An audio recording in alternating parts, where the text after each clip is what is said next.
મહાદેવ ભક્તો, તો આજે આપણે આવીએ છીએ શ્રી રામનાથ મહાદેવ.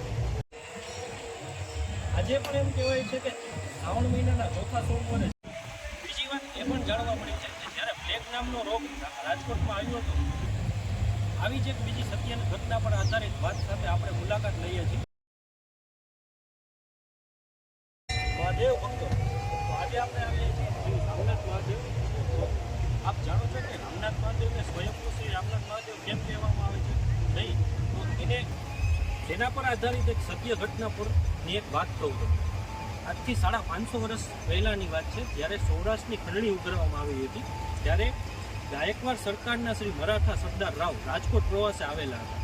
ત્યારે તે આ આજી નદીના કાંઠે તંબુ તાણીને વસવાટ કર્યો હતો. હવે એ સરદારને એવો નિયમ કે સવારમાં શિવ પૂજા કર્યા બાદ જ પાણી પીવું.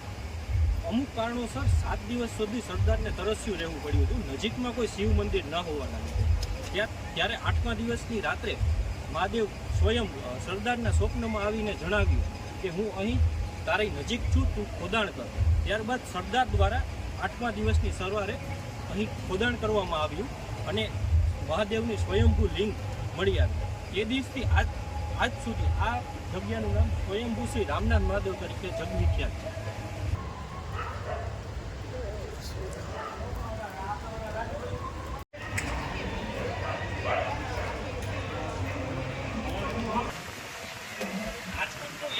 એવું મંદિર કે જ્યાં તમે 24 કલાકમાં ક્યારેય તાળું મારેલું જોવા નહીં મળે. રાતના 2 વાગે પણ જ્યારે તમે અહીં મંદિરે આવો છો, ત્યારે અહીંના પટાંગણમાં બેસી અને પ્રાર્થના કરો. મહાદેવ રાતના 2 વાગે પણ ભક્તોની આધી વ્યાધી ઉપાધિ દૂર કરે.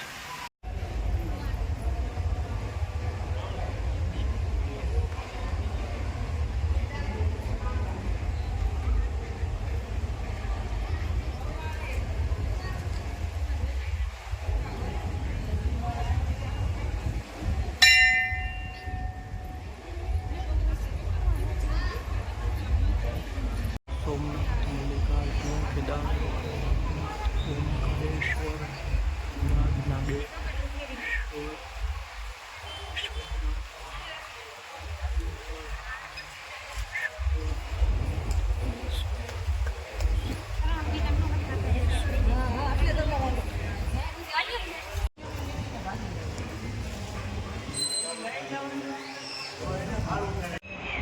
હા, મોટી મહેનત કરાવી.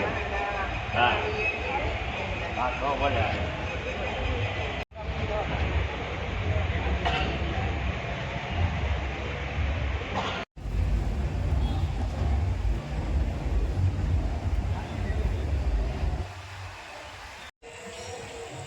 આજે પણ એમ કહેવાય છે કે શ્રાવણ મહિનાના ચોથા સોમવારે જ્યારે રામનાથ મહાદેવ નગર ચર્ચામાં નીકળે છે, ત્યારે એક રાજા જાણે પ્રજાને ભળવા ગયા હોય એવો આબો દ્રશ્ય તમને જોવા મળશે. બીજી વાત એ પણ જાણવા મળી છે કે જ્યારે પ્લેગ નામનો રોગ રાજકોટમાં આવ્યો હતો, ત્યારે ભક્તોએ પૂરી શ્રદ્ધા અને દિલથી પ્રાર્થના કરી અને શ્રી રામનાથ મહાદેવે આ પ્લેગ નામના રોગને જળમૂળમાંથી નાબૂદ કર્યો. આમ રાજકોટના ભક્તોની શ્રદ્ધા અને આસ્થાનું કેન્દ્ર એટલે શ્રી રામનાથ મહાદેવ. આવી જ એક બીજી સત્યની ઘટના પર આધારિત વાત સાથે આપણે મુલાકાત લઈએ છીએ. ત્યાં સુધી બધા ભક્તોને મહાદેવ મહાદેવ.